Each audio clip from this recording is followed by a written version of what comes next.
Welcome to the Ghostly Gallery podcast, a place where we explore the world of horror and mystery in film, television, books, and in popular culture. Well, greetings once again, everyone, and welcome to another show. My name is Bruce Markison. As always, I'm joined by my producer and co-host, Tracy Asteria. Tracy, what is new with you? Not too much. Everything is going really great, and I'm really looking forward to the conversation tonight. As am I. And you know, Tracy, I'm a big fan of people that are categorized as character actors. I've had some favorites over the years. The late J.T. Walsh was a great character actor who unfortunately died relatively young. Harry Dean Stanton was another favorite of mine. Among current day people, William Fichtner is, I think, one of the best going around. And we're very glad and very privileged to have with us another one of those top character actors. He is one of the most prolific character actors going. He's compiled more than 200 credits in film and television. His movies have included a wide range of stuff: Doctor Dracula, Escape from Alcatraz, The Star Chamber, just to name a few.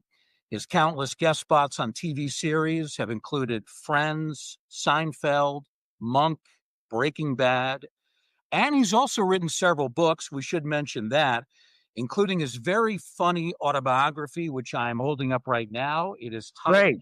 That Guy, a That's a good cautionary book. memoir. It is a very good and funny book. Joining us is actor Larry Hankin. Larry, thank you very much for joining us. Welcome to the Ghostly Gallery. How are you? Well, I'm fine. I'll try to, you know, measure up to the introduction, but other than that, I'm okay. I'm cool. Well, you deserve a good introduction. Your career has been a fascinating one, going back to really the late 1960s, and you're still active Yeah. to the current day, which is terrific. We want to start by talking about the early days for you. Your childhood was not easy. Your father, as you talk about it in the book, was not a particularly sympathetic figure in your life. You were involved in a frightening incident that you talked about in really quite some detail. You were burned very badly when you were playing. Your house furnace exploded. Thankfully, Well, survived it very nicely, but it must have been a frightening incident. Tell us a little bit about that. okay. First of all, yeah, the house was I don't know what a furnace, a furnace, a coal burning furnace. That was it. And it wasn't exactly the way you said. It was more um, my fault, actually. But but it passed. What we were doing is I was about, I don't know, five. I guess I was around five. I remember the doctor who took care of me afterwards told me that I was very lucky. And I said, why? Because what had happened was, okay, me and my friend, I think it was Freddie Haller. Me and my friend, we were about five or six. It couldn't be more than that. We decided to go down to the basement and play with the furnace. What we wanted to do was we were going to be scientists, and we were going to mix certain things, which we would find down in the cellar because it was all storage and stuff. And we would throw them into the furnace. We opened the door. It's a door about that big. We would open the door, and there was coals in there and burning. It was really hot. And we would throw the mixtures, our scientific mixtures, into there to see what would happen. It's not going to go very well, as you can tell.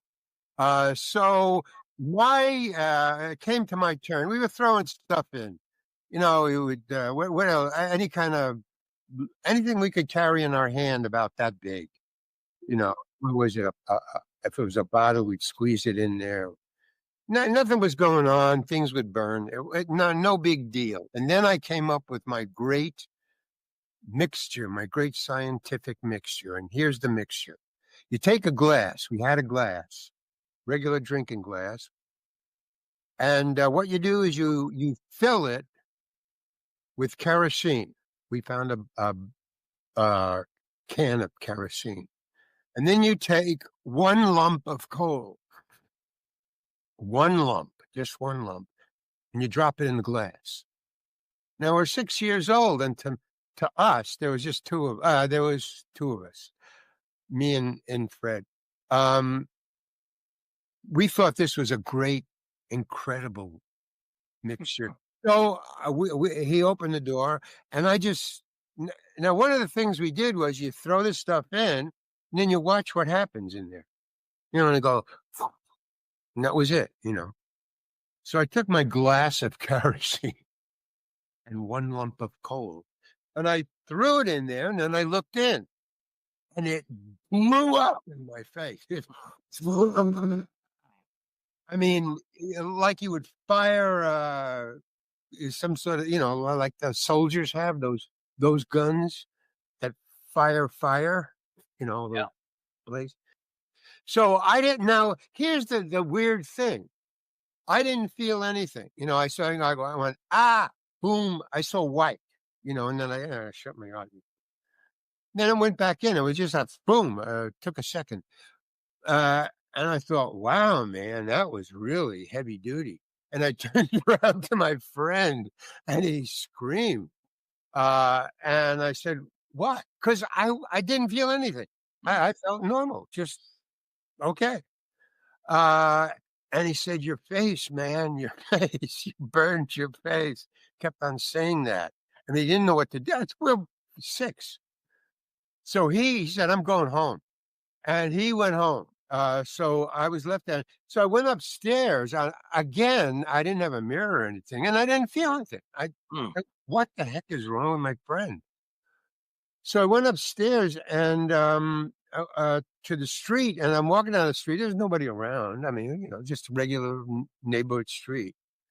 And I walked, and so I started walking home. It was just about a half, maybe less, block away. I mean, I was on the same street. I lived over there. I started walking there, and I saw this lady with shopping, grocery bag. She was carrying a grocery bag in her hand. And she was coming towards me. And when she got close enough to see my face, she screamed, dropped the shopping bag, and ran over to me, grabbed my arm, and dragged me into the street and just stopped the first car. Luckily, there was a car coming right at that moment. And she flagged it down, and he screeched to us. I said, what's going on? Why? Get out of the way. And she ran over to the door, and she just shoved me into his car, into the seat, the driver's side, the passenger side. And she threw it in, and she just screamed at him, and she says, get this man to an emergency. Get this man. Get this kid to an emergency room right away. And he goes, what's going on? And he looked at my face, and he says, okay. And he just got scared. And he jammed it, and he started to drive real fast. And I thought, he's driving too fast. We're going to crash. That was all I was thinking. I didn't know what was going on. I really didn't. And I didn't feel it. That's the mystery. So I got to the hospital, and when they saw me, they emergency, and they just, put me on a gurney, and they rushed me to I don't know where to this room. And then doctors came with masks and stuff, and they started to peck at my face. And I said, what's wrong? Give me a mirror. Give me a mirror. And they wouldn't do it. And I thought, that's not a good sign. I was 6 years old, but that's not a good sign. I said, what's going on? What's going on? And they were looking at my face and everything. And then he says, well, you burned your face. He was trying to be calm. He's trying to, well, you burned your face. And I said, yeah, well, give me a mirror. He said, no, it's just your eyebrows, your eyelashes, and the skin. It's just burned a little. They just didn't want me to freak out. That was the message I got, and I thought, this is really bad. And then they phoned home, and my mother was home. My father was working. And when she walked in, she just, and I was just sitting on a table, and she just walked in, and she just went white. She didn't go white, but whatever that means to you about how, and she goes, "Oh my God." And I thought, "Oh, this is really bad." And then I said, "Don't tell Dad." And everybody laughed. The entire everybody, the doctors, my mom, everybody laughed. And then what they did, again, they started putting stuff on my face. Then I said, "I got to have a mirror," and they just would not give me a mirror. And then they started to wrap gauze just around my face. I mean, just like a mummy. And my mom called my dad, and he took off for work. And when he came in, I said, "Don't, oh my God, oh no, this is going to be bad." Because he hit me a lot, my dad. I mean, we didn't get along at all. So I thought I'm going to get a beating now. Oh. So he came in and he said, and as soon as he came in and he saw me, I spoke first and I said, "Don't hit me. I'm sick." And he said, "I'm not going to hit you. I'm not going to," because he was like flawed. I mean, this mummy. And he said, "Oh my God, it was too much. He couldn't handle it. He just couldn't handle it. I mean, nobody could handle it. I mean, he just did what everybody else was doing. He's, "Oh, geez. Okay. No, I'm not going to hit you. Don't worry about it. Don't worry about it." He did, calming me down. Got into the car, and that was the end of the experiment and the horror of from the other people. I still didn't feel anything except they put stuff on my face. Okay. From there on in, it was great. Why? Because I was in like what would be the kindergarten, the first grade, whatever that grade I was in. I felt no pain ever through the whole thing. It took me a couple of months to, grow my face back. But and then to take it. But when I went to school and my mom took me to school every day, I mean, I think I missed maybe 2 days of school. And then they said, I'm cool, everything else was fine. So they took me to school, and that was the great thing, because I was just everybody. Wow, man. I mean, the kids knew. Adults don't understand. They just don't understand. The kids understood. Man, what happened? Wow, that was so for even the older kids, just wow, man. Holy cow.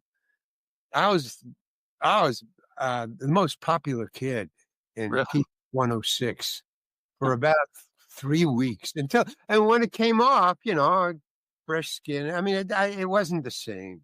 The bandages were the thing, the gauze.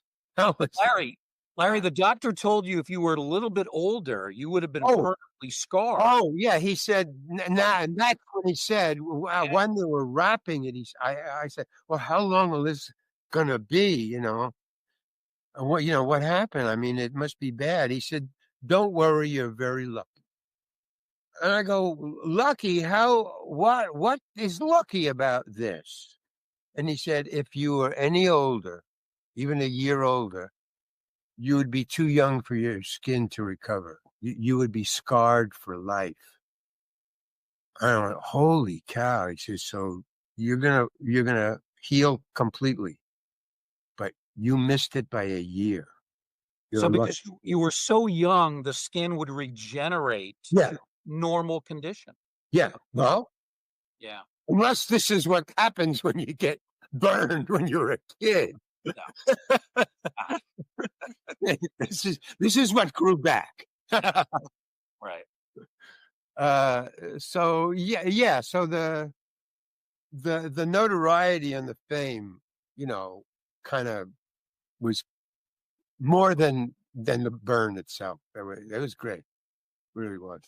And then once it went away, I was just a normal kid again. I was young enough to not understand that even if the doctor said it's going to grow back, you would worry that it's not, because maybe he's Absolutely. wrong.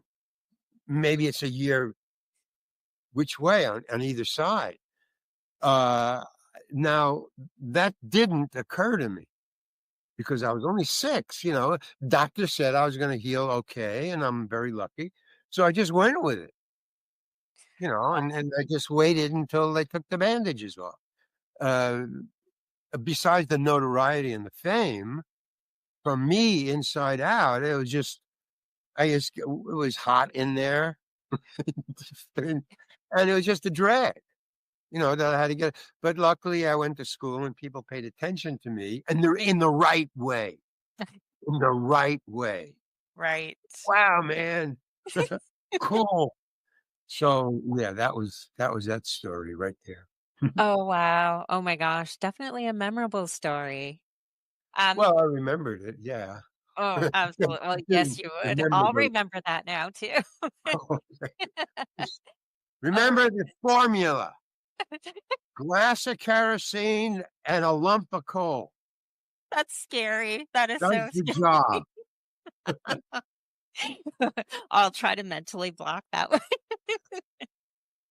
So, as a child, were you a fan of horror films when you were young and growing up? And Was I what? a fan of horror films and scary monsters? No, I didn't like the adrenaline rush. It was not a bad. It was not a good chemical. Whatever was going on, I didn't like what it made happen inside of me. You know, the, Oh, oh yes. man, the rush. I could feel that, and I didn't like it.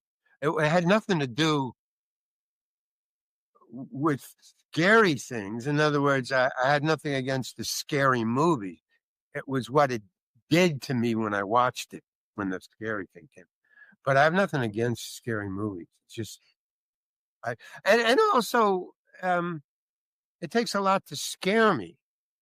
So sometimes it didn't work, so I would get bored. I mean, so you don't watch anything that's going to bore you. That is true. That's very true. So between the two, between the what it made me feel and when I got bored during because in between the scary parts, it's boring. You came to see the boring parts. Exactly. You get through the narrative.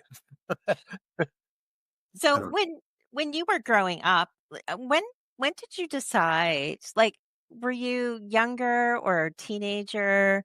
When did you decide you wanted to get into acting, comedy, when and I was writing? old, Oh, when I was very old, when I was like 20. well, that's not old. Well, listen, man, you have the fame at 6 years at, PS 106. 20 is pretty old to have it happen again, an audience. And That's that's and fair. it's you, you know.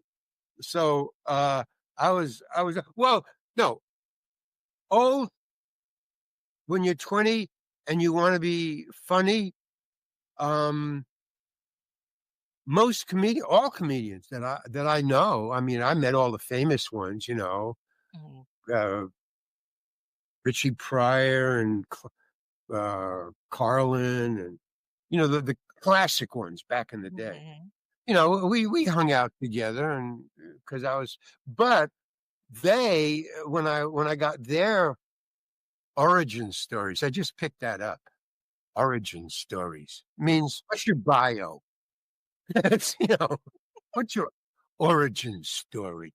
My origin story was that I was just a very good kid. Well, because my father would hit me a lot. So I, if I moved the wrong way, it was hell to pay. So um, I just, and there was no input. My parents were not artistic or curious in any way, and I've looked up their origin stories. Looked up their parents, my grandparents, and my grandparents, though they loved me. I loved my grandparents. We had a good thing going. But I also understood as I grew older that that's because I'm their grandchild. And um, they didn't raise my mom and my dad, both grandparents. They didn't raise me the way they're treating me. They didn't raise my parents the way they treated me. I understood that in a weird way. Mhm. They didn't treat my dad the way they're treating me. My Mhm. they were little grandpa and big grandpa. That's how because they were really not the same size at all. My grandparents were short, stocky mountain people from Russia, and my mother's parents were from Austria and more. They grew taller. I don't know why. Diet, who knows? Uh, but they didn't. There was no input, no art, no music, no movies, no curiosity in my house. I had a sister. We didn't. Well, I didn't get along with her. She wanted to be my friend, and I didn't. I mean, I thought this whole family is just. I don't know. I avoided them at all costs. I went out early when I was in school, and I came home late. But I guess that's what all kids do. That. And there was one thing that's not done anymore, and I miss it. And it was great, and it worked, and it seemed silly. But you stayed outside until you heard your mom call. Mhm. "Larry!" Yeah. Yes. Okay, hey, I gotta go, man. I gotta go. Dinner. Yeah. So, and all the kids had that. Mhm. Like, "Oh, okay, see you later. Here's mom call." Very rare did your father call. That was trouble. Your father call. Uh, so I grew up in a vacuum. Really, I went to school, public school, high school. So, and then I went to college, and I wanted to go to an art school. Now I have dyslexia. I'm dyslexic, so that that Okay. that has formed a lot of my life. Mm. The stuff that I told you, obviously, because I was dyslexic when I was a kid. I mean, I was born dyslexic. Mhm. You have, workarounds, and you can deal with it. You seem normal. I seem normal to you, don't I? Yes, Yeah, very much so. that's because I worked. This is a workaround. Oh. So, Larry, something you and I have in common. I live in upstate New York now. I'm in Cooperstown, and I'm about 2 hours from where you went to school, Syracuse University. Yeah, That's where you studied acting. Tell me about that. Tell us no, about that experience. no, wrong. See, your information is wrong. Not Oh, it is. Okay. so I'm going to straighten that out. Okay. Um, I didn't want to go to college. I didn't want to go to school. I didn't want to do anything. I mean, I had no input to do stuff. I was like just neuter to the world. It was all the same. There's nothing. I didn't have a dream to be a comedian or rich or poor or an artist or whatever. I had no idea. I just, well, what's next? What's tomorrow? So I went to when I went to Syracuse, they wanted me to go to Syracuse. They made demands, and they said you got to go to college. Now the reason that they thought that was because of my father. I come from working class people, you know, Mhm. bus drivers, uh, managers of apartment houses, or tailors, or just, you know, and they were all. My parents were first Americans, and so I guess maybe they, they were a transition, Mhm. and they didn't, and then they try to. They feared the government. They had no reason to. They just, we're immigrants. Let's just be cool, keep a low profile. And I was taught that, don't keep a low profile, Larry. I mean, that was taught to me. Yeah. So I said I'd only go to a university or a college. I want to be an artist. And I don't know why I wanted to be an artist. I mean, I hadn't done anything except I would sit in the back of the class in like seventh or eighth grade, or sixth grade even, with my buddy Stuart. Well, it was a small school, so you're with everybody for the whole thing. Mhm. And so Stuart and me would sit in the back and we'd draw and we'd exchange drawings.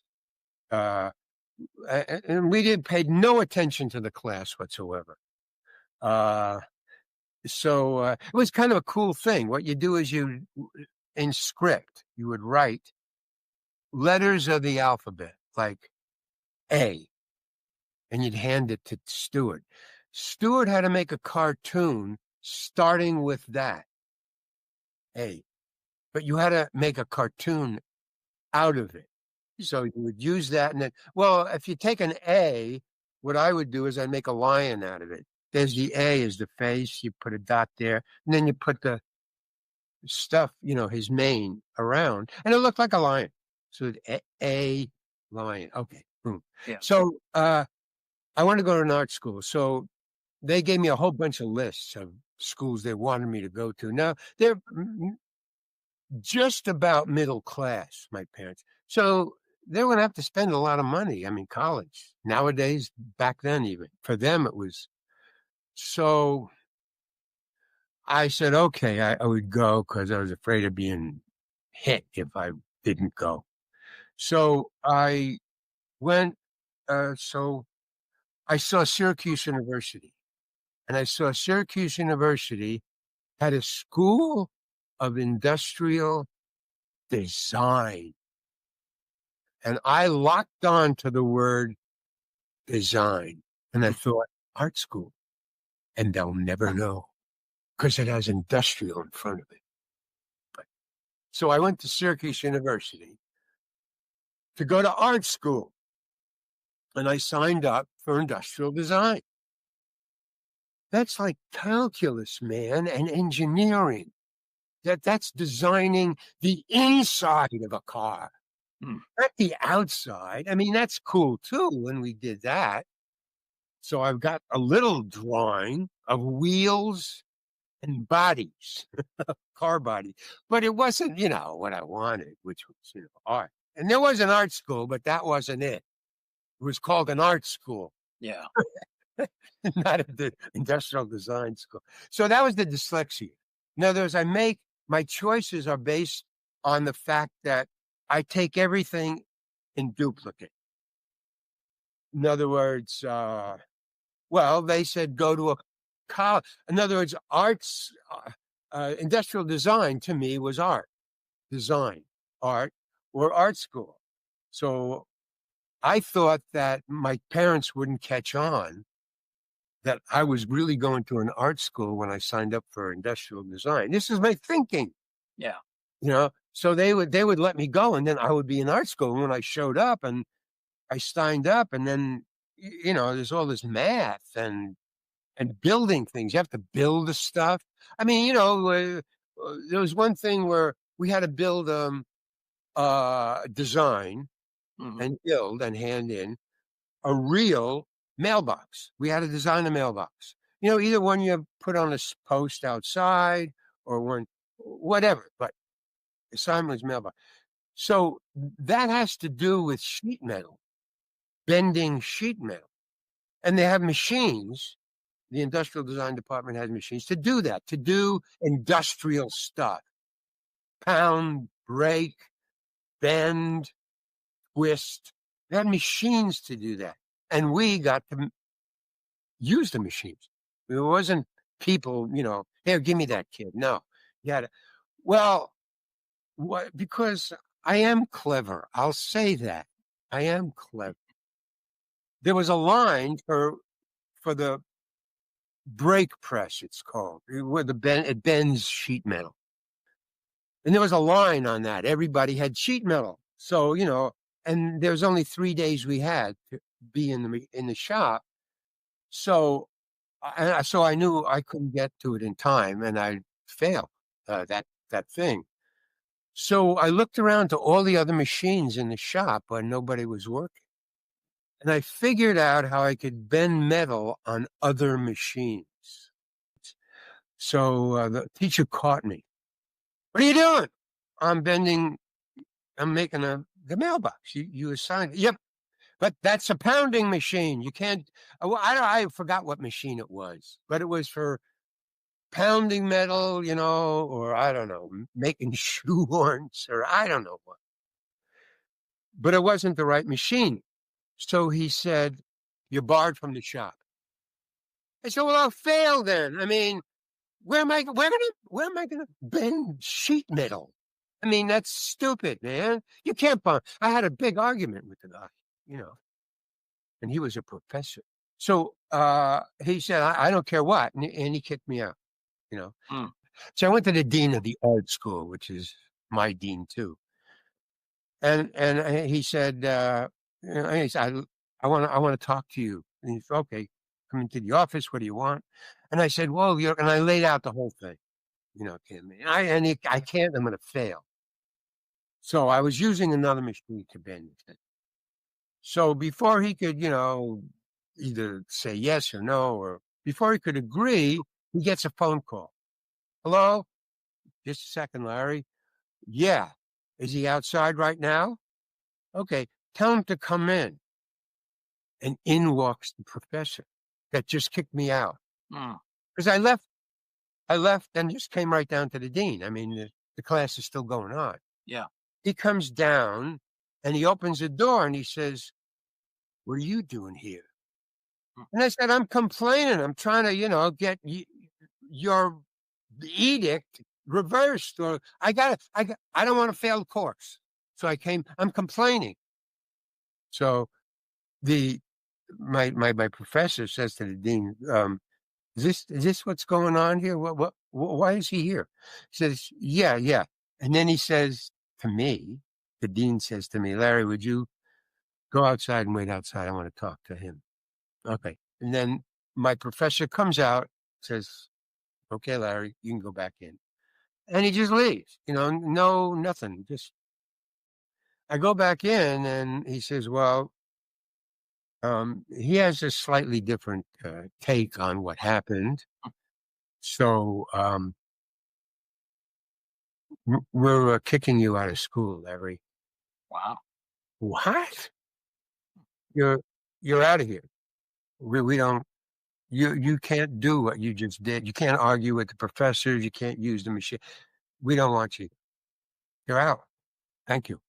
I go, no, man. And because all I was thinking about, that was fine with me, but I knew what was going to happen when my parents heard, and I just didn't want that to happen again. What I did was I left, trying to figure out what the hell to do. I can't tell my parents that I just been kicked out of college. Yeah. So I made up. I gathered together a pitch, an excuse, a plea. And I made an appointment to see the dean again the next day. And he accepted the invitation. And I went and I pleaded and I told him about my parents and everything. I just threw everything at him that I could think of to get me back in school. And he let me back in. So he said, okay. I went back to class the day after that. So I was gone for about 2 days.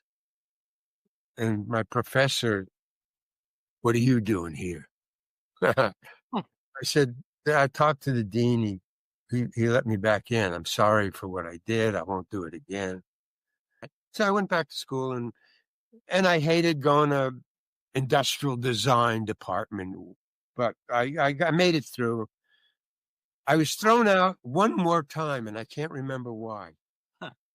But I just, I don't like being where I don't like, and I do something about it, even if it's weird. I want out, Yeah. and so I'll act crazy, or I'll do something that seems stupid, or I'll just forget the rules and just, oh, you want me to be here? Okay, I'll be here, but I'm not going to listen to anything you say. Yeah. So I'm just I hope, I think, I'm pretty sure, I've outgrown it because I had You signs of that, when I was an actor, Yeah. like a director.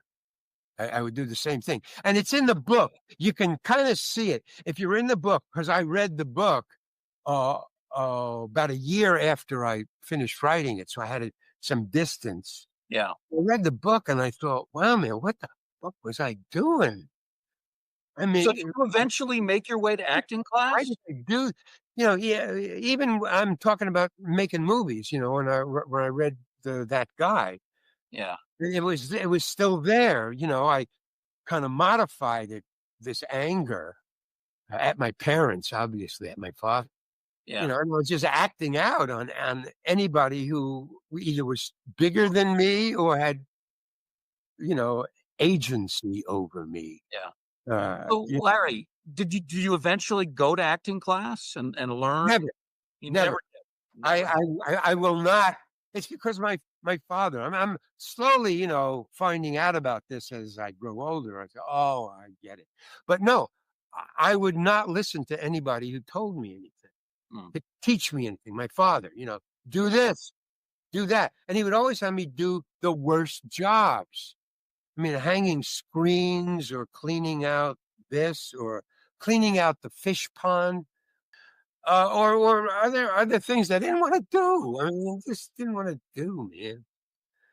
And nobody else had a goldfish pond in the front yard, so I never saw my friends doing anything their fathers wanted them to do. So I mean, the whole thing was, yeah. I mean, you're bringing up a whole bunch of things. I mean, you're Right. just emptying the.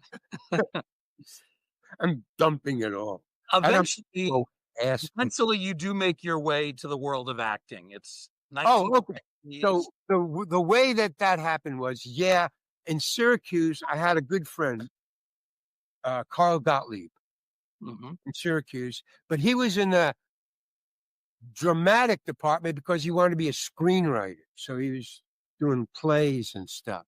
And I would go over there and watch, and they would need an extra, And let me be.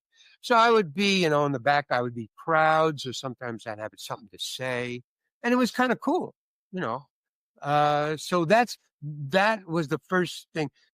But the friendship of me and Carl, we were just close buddies, and um, when I graduated, and I did graduate, I graduated with a B plus. I was I'm a good I was a good student. In other words, if I want to learn, I really do learn. It's just Yeah. I'm very picky at what I want to learn. But I said, okay, let me just get through this. I only got another year or two. Okay. Carl, I went to Carl and I said, what are you going to do? He was going to graduate the same time I was. I said, what are you going to do when you graduate? This is about a month away. What are you going to do when you graduate? He says, well, I'm going to New York, man. I'm going to go to Greenwich Village. I'm going to be a writer, write movies. And Carl did. He wrote Jaws. Right. Pretty cool, huh? So I said, okay, you're going to Greenwich Village? And he says, yeah. I said, okay, well, what are you doing, Larry? And I said, I don't know. I'm not going to Detroit and design cars, man. I hate this stuff. Um, can I go with you? He says, well, yeah, probably New York has it'd be expensive. Yeah, you want to be roommates? I said, yeah, let's do it. So I didn't tell my parents. I told my parents not to come to graduation. That was the only hint I gave them. I said, don't come to graduation. Why? I'm not going to go. What do you mean you're not going to go?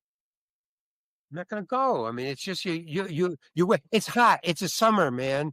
Well, it was hot. I don't know when you graduate, but it was hot. I said, you got to wear these black robes and these miter things. And at the end of it all, you got to sit through these speeches and sweat. And then you got to throw your hat away. I don't get it. So I'm not going. It's a silly, stupid thing. So and they said, we're coming. Now, they lived in New York City, and Syracuse is upstate. So that's like a nice, 2-hour drive at least, right? 3 hours? I don't know. So I said, don't come. And they said, we're coming. You better graduate. I said, I'm not. You better not come. Because I knew I was far away from him. He couldn't get to me. He couldn't go, boom. Yeah. Couldn't do that. So I said, no, I'm not coming. So he said, well, we're coming up. And then they hung up on me. Or maybe I hung up on them. I don't remember. But they came up. And I hung out in the bar where all the college students, hang out. Sure. College bar. Just, with friends. I don't drink, but, I just hung out there. And I got into a big, badass fight over a girl, actually. And I got the crap knocked out of me. And it was over his girlfriend. He accused me of sleeping with his girlfriend, which never happened. Mm. So I punched him in the nose, is what I did. I did. I punched him right in the nose. This was a very eventful break. Like that. In other words, it came out of nowhere. Yeah. Just like I just did that. I was just talking to him and I said, but you hit her, right? Because you thought that I slept with her. So you hit her. Is that right? That's what I heard. I want to ask you that. He was in the bar and her boyfriend. And he said, yeah, I hit her. And I saw her walk out. She was crying. She was in the back with they dance in the back and they have booths and music. She goes out and I said, she was crying. I saw her. She was crying. Why was she crying? He said, I hit her. You hit Julie? Yeah. And if she comes back in here, I'm going to hit her again. And I said, this is how naive and dyslexic I am. Was. Guys can't hit girls. Really? Yeah. Well, if she comes back in here, I'm going to hit her again. I didn't know that. But if she comes back in here, I'm going to hit her again. I said, okay, but that's all I wanted to really get to. The point is that you admit that you hit her. He said, oh, yeah. And she comes back in here, I'm going to hit her again. I said, okay, that's all I wanted to know. But Yeah. just like that. Now, this is really weird, but I didn't punch him. My arm did. And I'm telling you, this is the truth. To this day, from that day forward, I didn't do that. I felt it, but I saw my fist punch him. It was perfect. It was a perfect shot, man. Bam, right in, and he out of nowhere. He didn't know we were going to fight. But he was a lacrosse player, and if there's anything tougher than a football player, it's a lacrosse player. Mm. Yeah. They wear gloves on their hands because they got sticks and they're trying to protect their hands. What about their head? What about their shoulders or their bones? They don't wear any of that. They carry sticks and they wear gloves. And that's all that you have to know. So when I punched him so hard that he went into the pinball machine. And then the crowd, I guess his people, his friends, picked him. Hey, he sprawled. I guess he kind of fell down. They picked him up and they shoved him towards me. Shoved him towards me. And I thought, oh my God, here comes, my father was nothing compared to what is going to happen to me now. Mm. And then the bartender, who was the owner of the bar, said, no fighting in here. And I remember this. I thought, wow, that's great. What a great bar. But I think no fighting in here. Oh, wow. He just saved my ass, man. And he says, and then he goes, if they want to fight, put them outside. The crowd goes, yeah. And they grabbed both of us and they shoved us outside. And it's drizzling outside. It's raining. And and that bar had a plate glass window, with a little, table across, and you sit and you can look out at the street and drink your beer. The entire bar goes to the window because they don't want to go outside. It's raining. He goes, okay, you sucker punched me, man. And I go, no, no, no, no. You don't understand. I'm going to explain to him why I hit him. I'm going to explain to him why he shouldn't hit me back. Mm. Yeah. Okay. So I'm going, look, see, you hit her, you hit Julie, and then I hit you because guys can't hit girls. So we're all even now, and I'm not mad anymore. And he goes, yeah, but now I am. Mm. And I thought, oh man. And he goes, so, but I'm going to give you a chance. I'm going to treat you like you didn't treat me. I'm going to stand here. And he puts his hand at his side and he just stands there in front of me, totally relaxed. And he goes, I'm going to give you another chance to sucker punch me again. Now go ahead. My hands are on my side. I'm going to count to 3. Now, you can do it anytime between 1 and 3. You can try to sucker punch me. My hands are at my side. But when I get to 3, I'm going to fucking kill you. 1. Look, man, you don't have to do this, man. 2. And then I thought he's going to kill me or he's going to really do some damage to me. And that he's going to do some damage to me. So I might as well try to sucker punch him. And then he says, as this thought is going through my head, he says, you might as well. And as he says 3, I go, and I thought, I don't know how I did that. You know, it didn't come from me. It was a something reflex type of thing. I don't know. So I thought, I'll do it again. It's too fast for him to block. Yeah. I go, and it's a slow motion thing. And all of a sudden I see this hand come block it. And then out of nowhere, and it was, downhill from there. But so it started to pour. Yeah, I'm just going to tell you right now, there's a point to all of this that I'm telling you. Just wait 30 seconds. Okay. So for the next while, he just wiped up the streets with me, and it's pouring. And he's got me now. He's got me down. I try to fight. I'm holding my own, but at one point, I threw such a hard punch, and he ducked so fast that I pulled my arm out of my socket. Mm.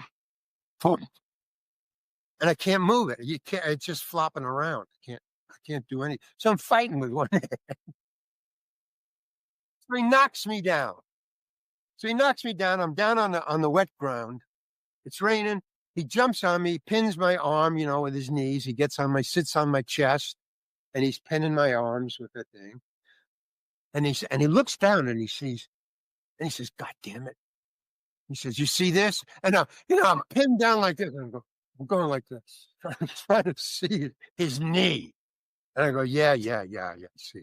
He says, okay, I'm going to have this dry clean. He had chinos. I remember what he was wearing. He had chinos, those chinos. Mm-hmm. And he says, I'm going to have to get this dry cleaned. And I'm going to make you pay for it. You're going to pay for the dry cleaning of my pants. And I thought that was so ridiculous. Tracy was, well, so does Bruce. That is ridiculous. Now, luckily, and he's in my face, his knees on my thing, and he's about this far away from me, about this far away. He's in my face, and he says, you're going to die, man. And luckily, I had a cold.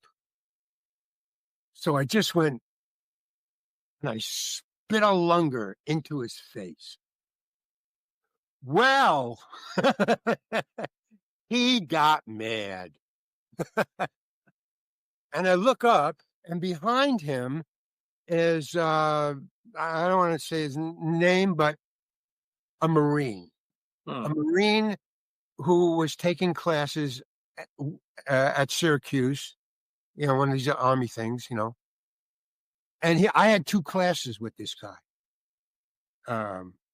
I'll call him Bruce. I had 2 classes with Bruce. We were friends. I didn't even know he was in the bar. Mm-hmm. he had watched this whole thing. He had come out and he stood behind Cody or some badass strong name, Cody. And he's holding his hand back and he says, "Hey," and then he grabs his jacket, the guy I was fighting with, or his shirt or whatever, and he pulls him up like this, he's standing behind me, pulls him up like this, and I'm watching this on the ground, and he spins him around and he grabs him and he says, "It's over." Mm. And he lets him go. And Cody says, "Okay, it's over." Like he knew what the guy was going to do to him. And this guy had been in battle. So Cody just turned around and walked away. His friend was waiting for him over there, and they just left. And Bruce says, and I'm laying on the ground. I get up, and I'm just sitting on the curb now. And he says, "Are you okay?" And I go, yeah, I'm okay. I'm okay.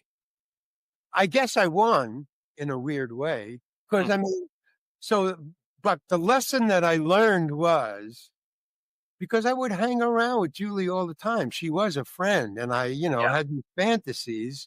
So here's what I'll pass on. Be careful what you wish for because you might get it. Wow. So that was pretty much my Syracuse. That was Syracuse to me. Yeah. Yeah. Just whatever I told you. The rest was just like a blur of stuff we did. Yes, Larry, I'm not sure how to follow up that story, but I'm going to do my best now. I can follow it up. No, I can't. So I want to talk about one of your early films Yeah. that you did in 1974. And it's an obscure movie. Probably a lot of people have not seen Oh, it. I know where you're going. Go ahead. Lucifer's. Yes, So you play an a author. porno movie. Really? Yes, Oh, that that I was a didn't know. porno movie. Well, it's listed as a horror. Hey, Tracy, I never took off my clothes. I didn't. You can go watch the movie. I played Dracula or whatever the lead horror thing was. That's Yeah. what So they describe the movie. You're an author. You become interested in Satanism and black magic. Your publisher convinces you that you need to conduct a human sacrifice. It's pretty wild. How did this role come about for you?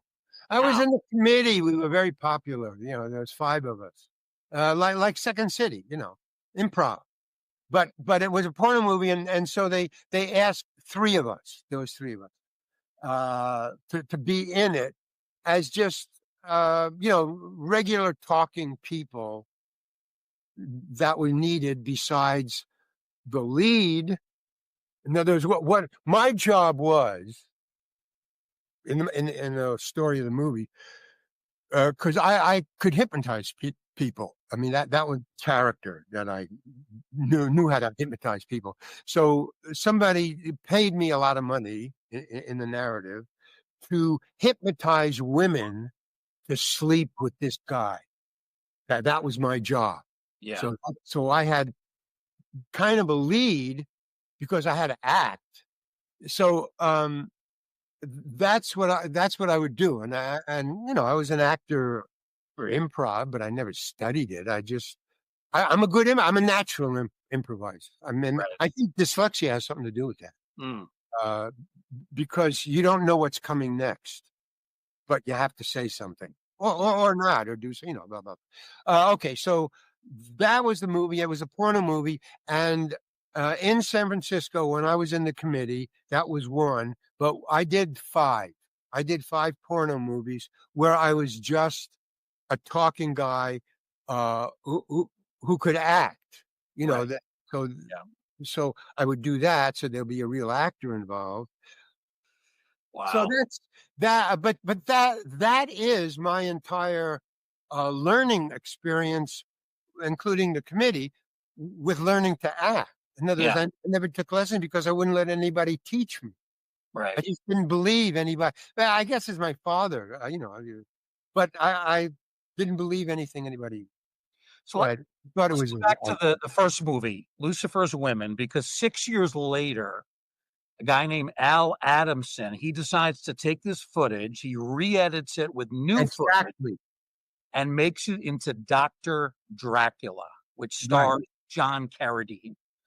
So, did Adamson bring you back to do anything additional? Were you on No, set? no, what porno movies do all the time is if it gets any kind of play, if it makes any kind of money back, what they do is they'll sell the film. Mhm. They'll just take the film and the ownership of the film, and they'll sell it to somebody. So But you never met Al Adamson? no, maybe I did, but I didn't know his name. The only people I ever met were the director who came to the committee, and the directors come to the committee. That's Mhm. where a place that they cast from for speaking parts. They Yeah, knew that we wouldn't, take our clothes off because it wouldn't help our careers. yeah. Okay. So, Adamson, it was a fascinating character. He made these very cheesy, exploitative movies, but generally they were profitable. They made money. oh, yeah, yeah, yeah. I mean, I have one of my movies. It may be it's not the one I just told you about, the reporter, but one of the previous ones. Uh, I've had four titles. It's been sold 3 times. Mm, Because people have said, "Were you in this? Were you in this? Were you in this? Were you in this?" And when I asked them what it was about, it was pretty much the same movie. They just right. cut different things into it. Yeah, But so if I was in 6 porno movies, I was actually in 9, right. if you count the resales. Right. I don't know if you know this. Adamson, you probably do. Adamson eventually was murdered in 1995. He was murdered by a guy who was his live-in contractor. It's just a very bizarre story and a very bizarre career that he had. All right, let's go to the other end of the spectrum, going from films that weren't particularly good to big budget productions and a great movie that you were in from 1979, and that is Escape from Alcatraz. Wow. Nin- 1979? Yeah, yeah. And you get to work with Clint Eastwood. You're a last minute substitute. They called you up, said, "We need you to report right now." Yeah. And you kind of figured they fired the previous Yeah. guy. And in the book, you say you're a little intimidated by Clint Eastwood at first, but all in all, he seemed to treat you pretty well. And it was a pretty good experience. Yeah, I tell you how good it was. I didn't ask for, nor my uh, agent asked for co-star billing, but Clint and Don Siegel gave it to me. They really liked me. I came in to do 5 lines in one scene. That was it. Uh, they had fired 2 people.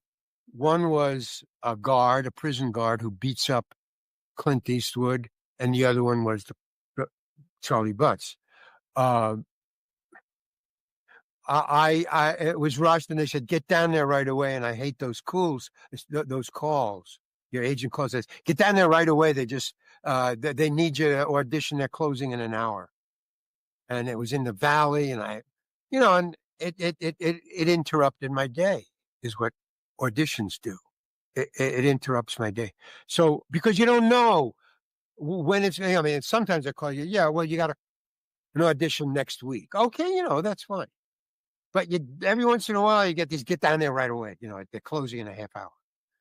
So, oh man. So I'm cursing the whole way down. Oh man. So I get there and, so I said, well, to my agent, because generally what they do is they send you a script. So even if it's a day before, you have something that you know what you're going to do when you get there. But I didn't know anything. They didn't send me a script. They said, get down there now. So I get down there now. So that's what I was cursing about. Not it was ruining my day. It's just I don't know what the part is. I don't know what the movie is. I don't know what I'm going to say. So I don't know how to come in, you know, sometimes you try to be the character, even if you're just in your street clothes, because you're auditioning. Okay, so that's what I was bitching about. And then I get there, I'm complaining about I didn't get the sides. That's the whole thing. Oh my God, damn. I want to be a star. They don't do this, stars. So I get there, and there's nobody there. So that's the first clue of what's going on. Is I see somebody was fired, and now they want to audition me. So I get there and I say, there's nobody there, and there's just a secretary or something. I said, hey, she says, what are you here for? He said, they told me to come here to escape from Alcatraz. And she says, oh yeah, right. Do you have this? Do you have the sides? No. Do you have sides? She says, no. And then she puts the screenplay on the desk. We have this here. This is the Escape from Alcatraz. And she gives it to me. So I put it in my lap and I just go sit down. And as soon as I sit down and I got the script, I just sit down and the door opens and this nice lady, elderly woman, peeks her head in and says, are you Larry Hankin? I go, yeah. She says, are you ready? Yeah, let's do this. I just want to go home now. I want to go home. Okay. I go in. Now they said, you're going to be auditioning with Clint Eastwood, which is another thing that scares you. I go in and it's like a classroom, but there's no chairs or anything in there. It's an empty classroom, empty, except there's 3 chairs kind of near the door, but 3 chairs facing one another. Don Siegel, a director who I never heard of, but he's a famous big deal director, which I should have known, man. But and I don't know. So he's an old guy. He's like my age. I mean, he's got a beard. He's got white hair. Don Siegel. I never heard of him. I mean, actually, I've seen a lot of his movies, but I didn't know it was him. I just saw the movies. I don't watch credits. Okay. So I go in. Okay. So I go in, and there's this old guy and this elderly lady sitting there. And it's not Clint Eastwood. And so he says, sit down. Hi, my name is Don Siegel. Oh, okay. I guess you're the director. Okay. Yeah, what? Okay. He says, so what are you auditioning for? I don't know.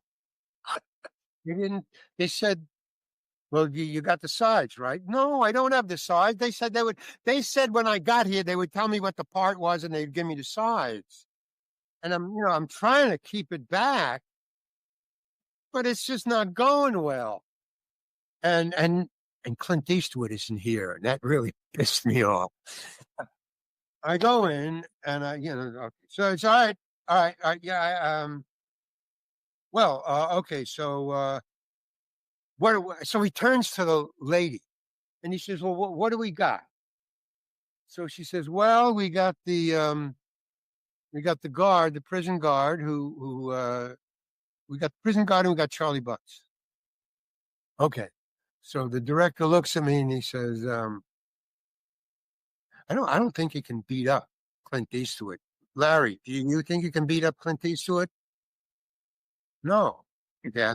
So, okay, so that leaves Charlie Butts. You want to do Charlie Butts? He says, you got the script in your lap there, right? Yeah, it is. All right, turn to page 91. All right. Okay, I'm going to read with you. You mind if I read with you? No, I don't. I wanted to leave. I mean, I'd shut down. He could say anything he wants now. No, I don't mind. No, go ahead. Says, okay, I'm going to read blah, blah, blah, and you read blah, blah, blah. Okay? Charlie Butts. Okay?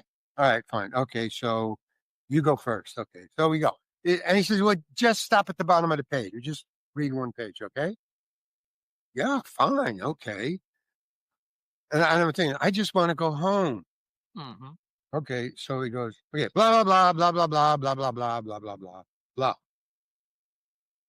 And he goes, okay, you got the part.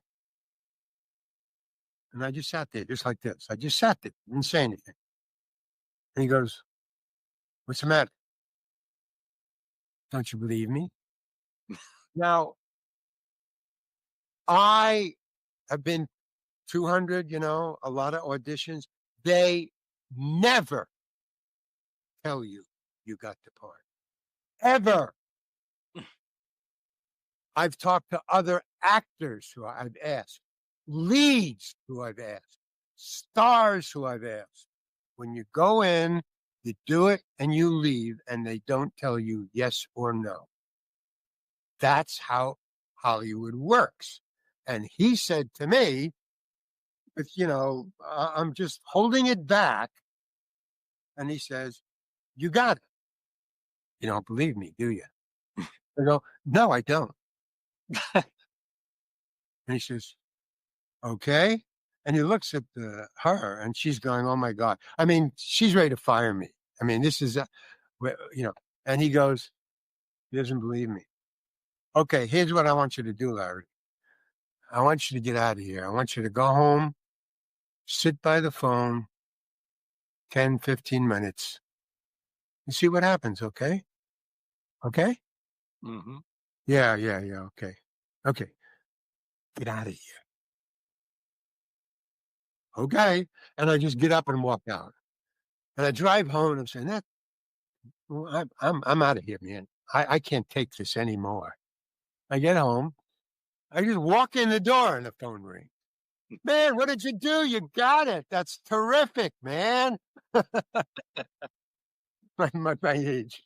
You didn't even want the part at that point. I know I didn't want, but it was only 5 lines. I read the script. I mean, once you get the part, you got to read the script. I read the script. I'm not in any other scenes. I'm not. I think I'm in one other scene and I'm just there. I think it was when I get out of the cell and I get in line with the other people. No words, just kidding. But I got co-star billing. Why? Because when I was on the set, I just wanted to learn. I was curious. I mean, curious just about this was the first time movie I ever made. So, I want to learn about it and be prepared because I'm not prepared for this kind of, I'm, Dr. Strangelove or whatever you said, Dr. Dracula. I'm doing porny movies, but now I'm here. That's so when I got home and I got it, but when on the set, I would always stand next to the camera or next to Don Siegel, the director. And Clint Eastwood was really friendly. He knew I was kind of a new guy. He treated me nicely and respectfully, and we were friends. And when Don Siegel picked up on that, he started to put me in scenes because I was always around. Hey, Larry, get in here. I go, why? Just get in there. I need another body in there. Just get in there. I go, yeah, but what should I be? Look. And he would explain to me. He'd say, look, Larry, they were doing it in front of my cell. Yeah. On the third tier. So they had the camera outside pointing in to the cell, but it was out on a like a diving board or something, the camera. And then Clint and the warden were talking this way. They were standing there talking this way, and it was a close-up. See? So this is what Don Siegel is explaining to me, I guess a lot quicker and easier, faster. But he says, okay, so I'm shooting. This is director talk. I'm shooting into your cell, and I got 2 people. Okay, so I got nothing here. I got nothing. So I need a body in the cell. Get in there. Yeah. So I get in there. I said, well, what should I be doing? He says, I don't know what you're doing. I just need a body in there, I mean, he's not mad at me, but time is money, Larry. Time is money. Just get in there. I said, Yeah. well, how long do I have before you're ready to shoot? He said, well, we got to light it now. Okay, so you got, I don't know, 5 minutes. You got 5 minutes. Okay. Don't change anything. Don't do anything. Just come back here. Okay. Okay. So I run to the what do you call it? The prop department.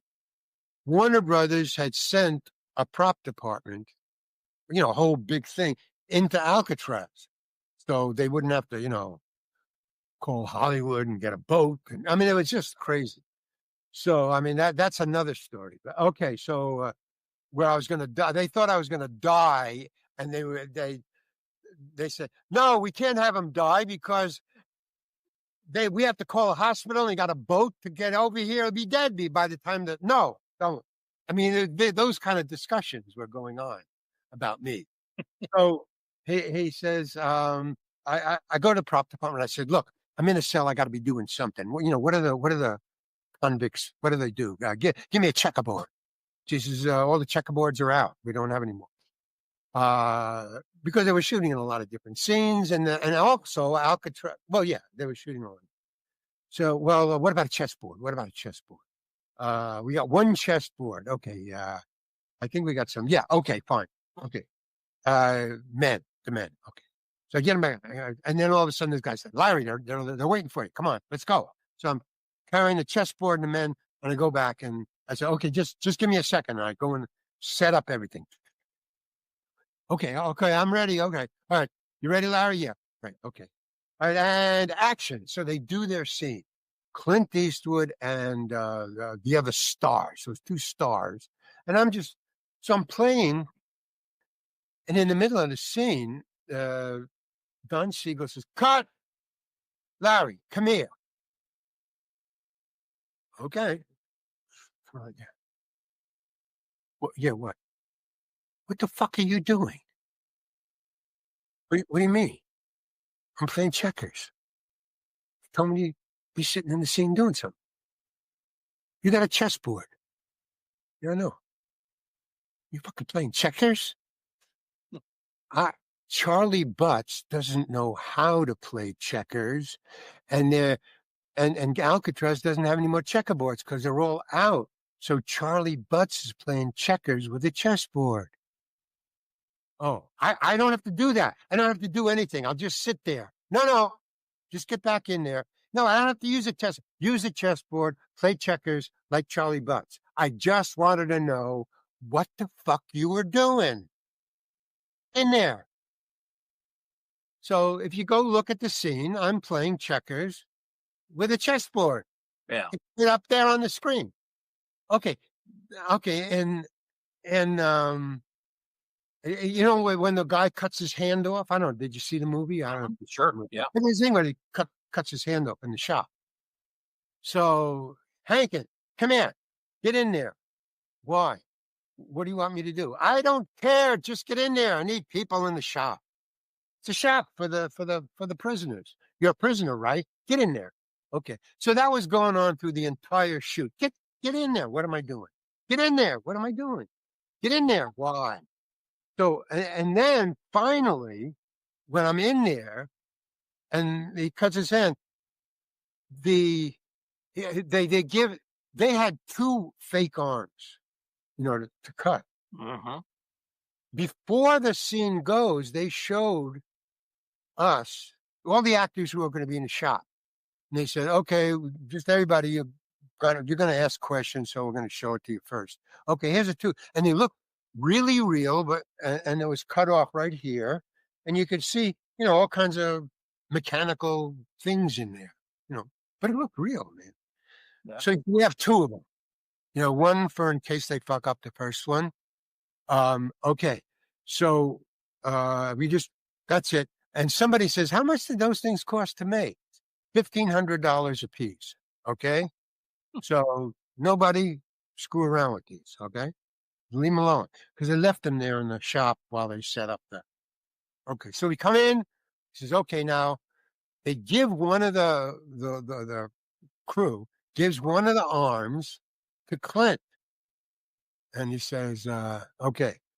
And then the director says, okay, Clint, you want to, who's gonna cut it? And Clint says, well, Robert's Blossom, the guy who's supposed to get his hand cut off. Right. He goes over to Robert's Blossom and he says, Roberts, you want to cut off your own hand? And Robert says, yeah, I'd love to. So he goes, okay. So he gives the axe to Robert and he lays the thing down. They light it and everything. Robert's is standing there with the axe. I don't know, even remember. I think it was an axe. He's standing there. He says, okay, you ready? And then all of a sudden, now I've known Roberts for a while, a couple of years, but he started to look nervous. I go, what the fuck, man? Okay. I don't know. So finally he says, okay, action. You ready, Roberts? Yeah. Okay. And camera rolling and action, Roberts. And he just cuts off the fingers. There's silence. I look around. And everybody is just looking. $1,500 damage rate. So everybody is worried now. So they got one more.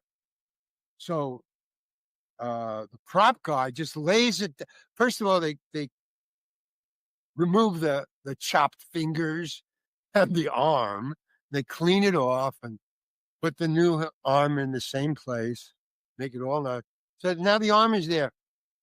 And Roberts has given the axe to a crew. You know, he doesn't want it. And he backs off, man. He was totally nervous. There's the axe. There's the thing. We got to shoot this. Let's go. Who's going to do it? They look around to the crew. Clint says, all right, give me the axe. And so now Clint Eastwood has to act like Clint Eastwood. Right? Yeah. You could see it registered on his face. Because I know, you know, we would talk before a scene about who knows what, cards, whatever. It doesn't matter. He is an actor and he's a great actor. But when he said, okay, me, he was an actor. In other words, he became not Clint, but Clint Eastwood. You could see it. And everybody just stood back and went, now everybody came around. Right? Yeah. Because we wanted to see Clint Eastwood, what he would do if he fucked up. That. I'm sure that was on everybody's mind. If he fucks up, what is Clint Eastwood? Because we saw what Roberts did. Yeah.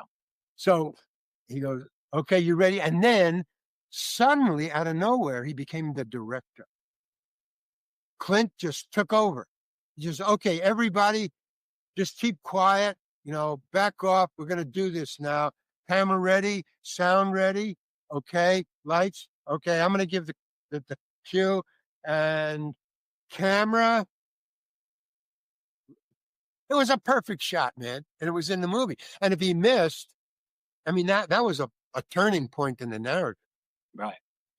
That made people do other things. Yeah. So that was, but, you know, I live, if you're an actor, you live for those moments, those times that are memorable. It could be a part where you just, man, I just aced that take, you know, and the director says, I mean, I've had it done to me where it has to do with that making a mistake or not, or, you know, what does an actor do? What does a star do? Okay, so he comes up to me. I'm playing cards. Now, that's generally what I do. Because I only have random scenes, because I'm always around, sometimes, okay, I'm not in the next 3 scenes. I'm not going to be there for this scene. I'm going to play cards with the crew. So we're playing cards, and all of a sudden, everybody, there's like 5 people. There's a crew and one other actor, like this. And they all look up behind me. And they're just like staring. And I go, what? Turn around, and it's Don Siegel. And he's standing there. I look at him and he goes, "What are you doing, Larry?" I'm playing cards. My scene isn't up for about another hour or two. He said, I thought you'd be rehearsing. Rehearsing what? I mean, it's my last scene where, no, it's next to the last scene. They've escaped and they've just left me alone. Yeah. And he wanted me to cry. Now, the director, I said, I rehearsing what? There's no words. And he goes, well, yeah, there's no words. Okay. So he goes, well, there's nothing to say. So he goes, no, you're going to cry, right? And I go, no, I didn't know that. Nobody, it's not in the script. He says, no, but I need you to cry. Well, why? Because I need you to cry, Larry. I, I go, well, yeah, but why am I crying? He says, Larry, it doesn't matter why you're crying. Look, here, uh, just, you got to cry. All right. You got an hour and a half. I wouldn't play cards. I would rehearse. Okay. Okay. And he walks away. Then we're talking about it anymore. So I go, okay, guys, I got to go. I got to rehearse. I got to cry. So they're all laughing. Ha ha ha. And I go and I'm in my dressing room. I can't cry. I mean, I'm not an actor. I'm not an actor. Cry. I mean, what kind? If you can't cry, you're not an actor. I mean, that's obvious, Punch my slap. And that's what he said. If you can't cry, slap yourself silly. I want you to cry. Got an hour and a half. Bye. And he goes out there. Something. What the fuck, man? I'm pinching myself, and I don't know how to do it. So I'm trying every kind of thing. I don't remember what I was doing, but the hour and a half was spent trying to cry. And then he goes, okay, you're up. So I'm in my Winnebago. And the assistant director, who's a kid about, I don't know, 18, knock, knock. Yeah, who is it? You're up, Larry. I go, okay, I'll be right there. Okay, I put on my stuff, go out. And as I'm coming out and walking down, the first thing he says is, are you going to cry? Oh, no, man. What does everybody know now? Oh, Jesus Christ. All right. So now I go back, and sure enough, there's a crowd. Not a big crowd. I mean, not a crowd. But anybody who wasn't working on other scenes or they gathered around. I said, what is everybody here for? Well, you're going to cry, man. Want to see it. So I go, okay. So I see that. And then I see the director, Don Siegel. He's standing with a big shitting grin on his face. Okay, Larry, you ready to cry? And he's serious. He's serious. Yeah, okay, you ready to cry, Larry? And I have given up now. And I figure I'm going to be fired. They fired the person who I replaced. Now they're going to fire me. Yeah, I'm ready. Right. Okay, sit down. Okay. So I sit down on my cot, or, on the bed there in my cell.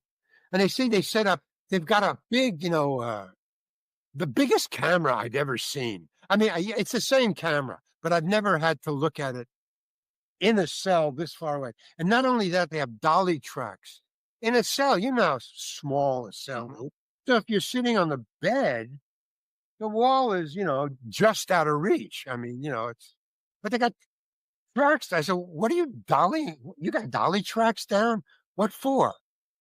And they said, oh, we're going to do a choker on you, Larry. We're going to do one of these. So and I'm talking to the director. The director's telling me, I'm going to just slowly go in on you, like crying, see, that's why I needed you to cry. Okay. Yeah. Okay, fine. No, I'm thinking, you're going to fire me in about 5 minutes. I know it. Okay. He said, okay, everybody ready? They set up the thing, blah, blah, blah. And he says, okay. And it's, for this take, that's all I want you to do. Just tear up. That's it. Okay. Yeah, fine. Okay. And camera, sound, cry, Larry. Nothing's happening. Mm-hmm. Cut. Okay. Hey, Benny, bring it in. The camera is this far. The camera is this far away from me. Yeah. It's the biggest lens I've ever seen. I'd say these are, this is an illegal lens. It's got to be got to be illegal. So, um, Ben comes in. Ben is a crew member, hulking big guy. And he's got in his hand, these Russian old fashioned 1920s perfume bottles with the bulb on the end, cut glass. Yeah. That's what he's got. He comes in and he's bringing it in. Coming in. Okay. Is you ready, Larry? I don't know what's going on. Nobody said anything. And so Ben is standing here and he's not pointing it at my eyes. I figured, he's going to squirt something in my eye. And he goes, and action, cry, Larry, Ben. This mist goes flying past my face. And I tear up and I really start to cry. And as soon as the tears get down to about here, cut. Thank you, Larry. One take. Nice. And he walks away. I thought, wow, man, I'm an actor. Yeah, that was the others, Yeah. They had it the whole time for you. Well, he knew that was the whole thing. There's two things that they do. They know how to cover a really bad fuck up. The crew comes in and they know what to do. And I've seen it time and time again, not as big as that or as bad as that, but there's like a unsaid, unspoken law or rule that fuck ups are one thing you just don't deal with because that's too serious. We got to make them. So I've seen it, but that was again. So Clint and me, and he laughed about it. I said, okay, fine. And then I did the final scene. But that was the most fun I've ever had on a movie because I was a total innocent. And any other big time movie, especially Vince Gilligan and El Camino, which was his first movie. And if I didn't do the right thing, man, he would get angry. I mean, every director is totally different. Right. And I was naive then. And now I knew exactly what was going on. And I'm thinking, I'm fucking up. And Vince Gilligan doesn't like that. And neither does Bryan Cranston. I mean, nobody in that level or not in that box, is different movies have different kinds of iterations and manners and all kinds of things. Everybody's there. It's not the same. So you got to be really on your toes, especially somebody who's growing in the industry, as a beginner. They're the old, because everybody knows how to deal with a star. It's the same. They're like kings. Yeah. They're the money shot. But you ended up being an important part of a great movie, Escape from Alcatraz. Well, they gave me co-starring billing, man. Yeah. And I signed up for 5 lines. That's amazing. See, Hollywood does that too. So I don't know, I want to make my own movie so I can do my own thing. Yeah. And that's where I'm going. I'm writing a movie for myself. Two. One's a TV show and one's a movie. TV show's cheap. The movie is probably costs a little more. And you're also writing another book too. Well, I just finished it. Yeah, it's called How to Be Homeless. Is that a good title? Do you think it's a good title? How to Be Homeless? Or what was the other one? I don't know. I have to Loophole. read the book first. What? I'd have to read the book first before I Oh, could you tell. have to read the book. Well, yeah. See, I've written the book, and now I've finished reading it, and now I got to come up with a title. Yeah. But yeah, it's a quirky kind of book. It's funny, but it's fiction. It's a fiction book. The Oh, nice. that guy is a memoir reality, but this is so I call it quirky because it's totally different than anything you'll ever read. Yeah. It's fun read, fast. Well, But this book is a fun read too. That Guy, A Cautionary Memoir by Larry Hankin. It is available from Bear Manor Media. Larry, as we said earlier, has accumulated over a couple of hundred credits over a very interesting and varied career. And he shows no signs of slowing down. He's got 6 projects listed as upcoming on IMDb. One of them is a horror movie called The Farmhouse Murders. He's remaining very active, which is a great thing. Larry, we really appreciate your time. Thanks for being with us. oh, thank you very much. It was great talking at you. We had fun listening to you. Thanks to Larry Hankin, to my assistant, my co-host, I should say, Tracy Asteria, producer as well. Thanks to Tracy. Thanks to all of you for listening. We appreciate you joining us in this Museum of the Macabre, and we hope you'll join us again next time, right here in the Ghostly Gallery.